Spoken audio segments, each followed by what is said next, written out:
And someone here tonight is wondering if it's truly possible. You've heard the words, the Holy Spirit will restore everything you lost, and a part of your heart leaps, but another part, a quieter, more wounded part, whispers, "But you don't know what I've lost. You don't know the years that have been eaten away. You don't know the dreams that have turned to dust in my hands." Oh, my friend, I may not know the specific details of your sorrow, but I know the God who has sworn an oath to you. And before we can even begin to talk about the how of restoration, we must first settle the who. We must look not at the emptiness of your hands, but at the faithfulness of his heart. You see, restoration isn't God's occasional hobby. It isn't something he decides to do on a whim for a select few. No. From the very beginning, woven into the very fabric of who he is the divine principle of restoration. It is his nature. It is his heartbeat. It is the very reason he sent his Son into this broken world. The enemy comes to steal, to kill, and to destroy, but why did Jesus come? He came that we might have life and have it more abundantly. That, my dear friends, is the anthem of restoration.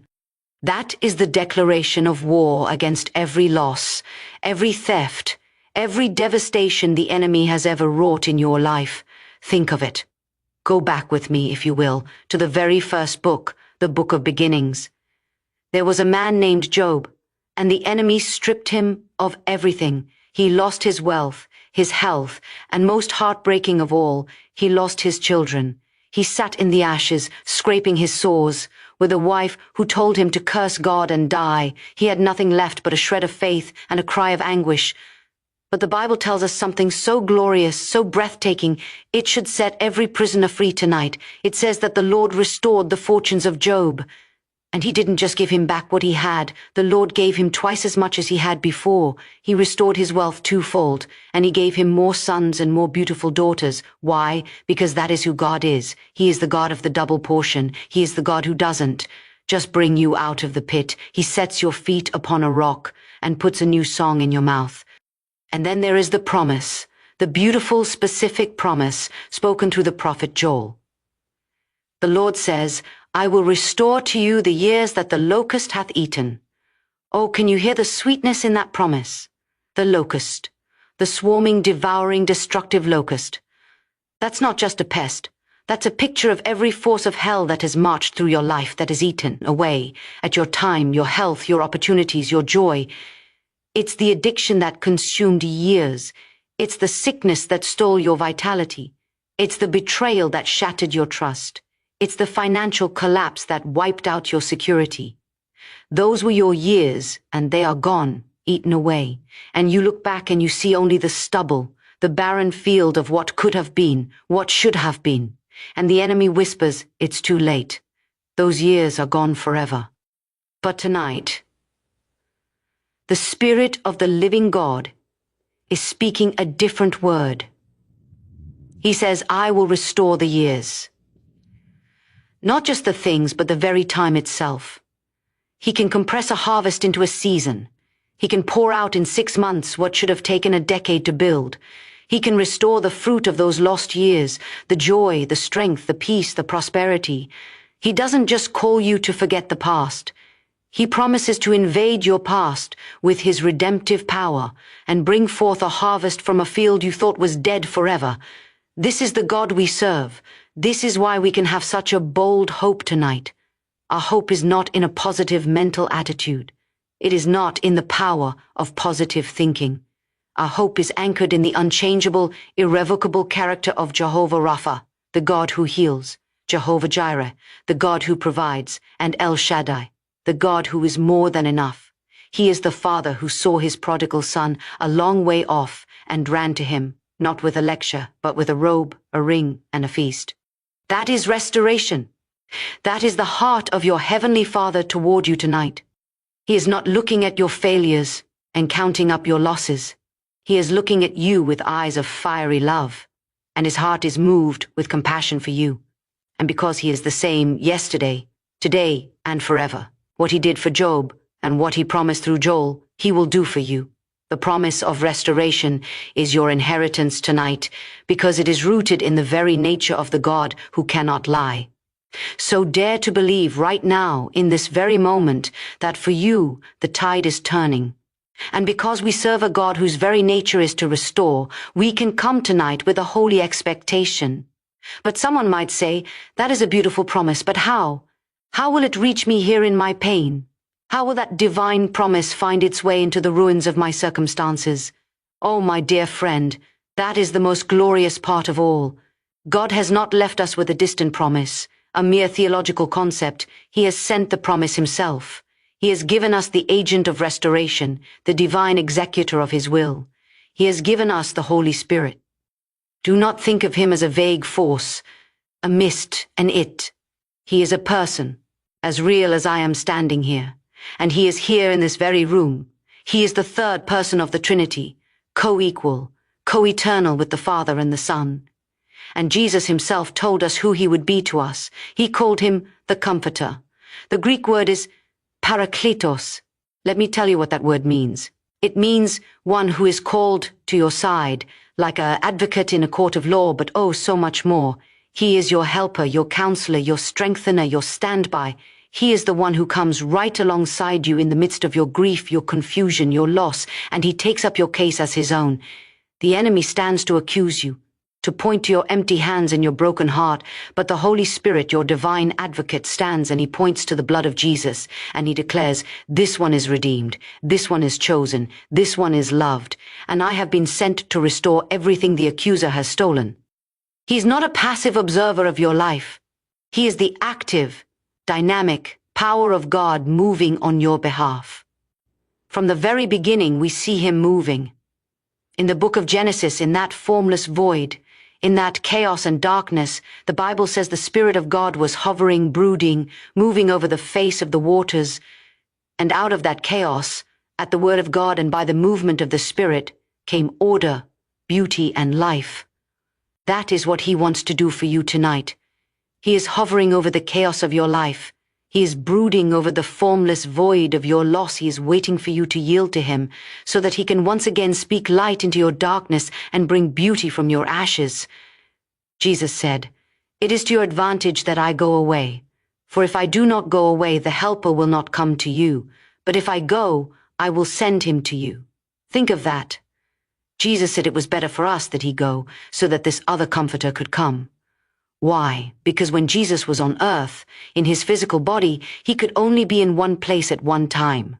The woman with the issue of blood had to fight through the crowd just to touch the hem of his garment. But when he ascended, he sent the Holy Spirit, and the Spirit is not confined by a body. He can be with every single one of us, all at once, in the most intimate, personal way.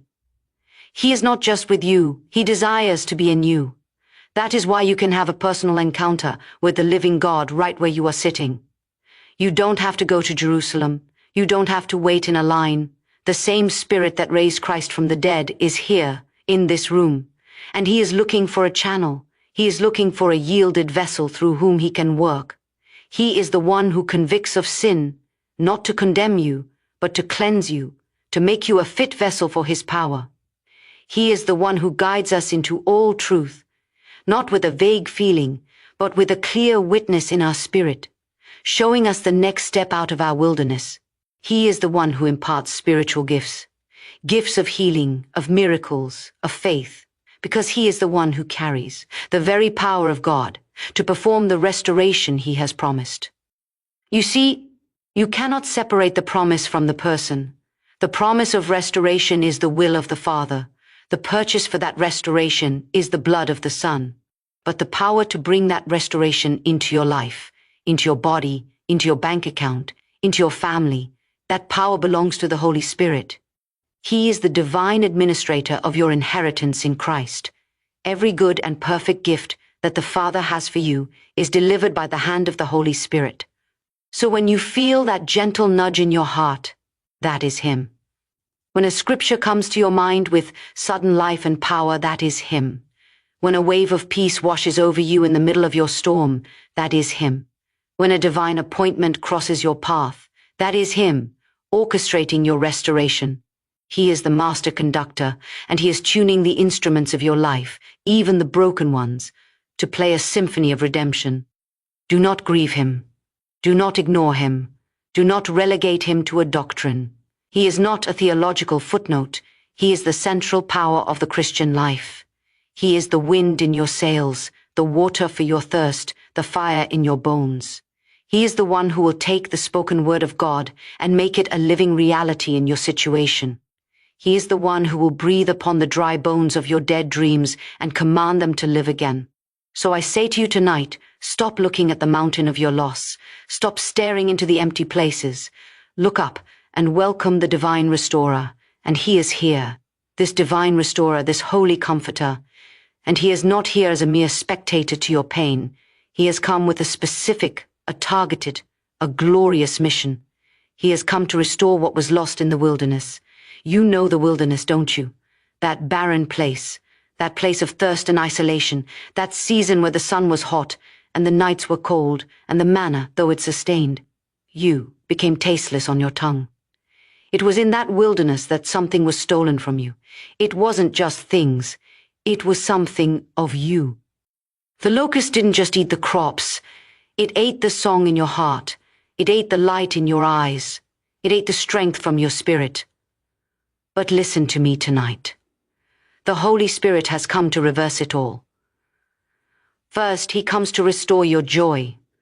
I'm not talking about a fleeting happiness that depends on your circumstances. I'm talking about the deep, artesian well of joy that is your birthright in the kingdom. The enemy's chief strategy in the wilderness is to grind you down with disappointment until a spirit of heaviness clothes you like a garment. You go through the motions, but the laughter doesn't reach your eyes anymore. The music doesn't stir your soul. But do you know what the prophet Isaiah says? He says, God gives unto us the oil of joy for mourning, the garment of praise for the spirit of heaviness. That oil, that precious anointing oil, is poured forth by the Holy Ghost. He comes into that dry, mournful place, and he begins to remind you of who you are in Christ. He brings to your remembrance the goodness of the Father. And as you yield to him, a supernatural exchange takes place. That heavy cloak of grief is lifted, and in its place, he clothes you with a lightness of spirit, with a praise that bubbles up from a place you thought had dried up forever. He restores the joy of your salvation, and then he comes to restore your strength. The wilderness is exhausting. The constant battle, the long journey with no visible end in sight, it drains you. You've been running on fumes, on the last reserves of your own willpower. You feel like the prophet, Elijah under the juniper tree saying, "It is enough now, O Lord. Take away my life. You are weary in well-doing." But the Holy Spirit is the very breath of God. The same breath that breathed life into Adam's dust can breathe new vitality into your weary soul and body. The scripture says, he gives power to the faint, and to them that have no might, he increases strength. But how does that happen? It happens when you wait upon the Lord in the presence of the Holy Spirit. It is there that your strength is renewed. It is there that he mounts you up with wings as eagles. You will run and not be weary. You will walk and not faint. The exhaustion of the wilderness is not your permanent portion. The divine energizer is here tonight, but he goes deeper still. He comes to restore your vision. The wilderness has a way of shrinking your horizon. All you can see is the next sand dune, the next hardship. The grand vision of God's promise for your life grows dim, like a faded photograph. You stop dreaming God-sized dreams because the pain of past disappointment is too great. You've settled for survival because you've lost sight of your destiny. But the Holy Spirit is the spirit of prophecy. He is the one who reveals the things to come. He takes the timeless truths of God's word and he makes them a living, vibrant blueprint for your future. He pulls back the curtain of the natural and gives you a glimpse of the masterpiece God is weaving from the tangled threads of your life. He restores the eyes of your heart. He makes you see not the giants in the land, but the grapes of Eshcol. He gives you back your holy imagination, your capacity to believe for the impossible once again. And finally, beloved, he comes to restore your purpose. This is perhaps the most precious thing the enemy tries to steal in the wilderness. He whispers, "You've failed too much. You've been set aside. You are no longer useful to the kingdom. Your time has passed." It's a lie, a vicious, hell-born lie. The Holy Spirit is the one who calls and commissions. He doesn't just restore you to a neutral state, he restores you to a place of divine assignment. He reminds you that you are a chosen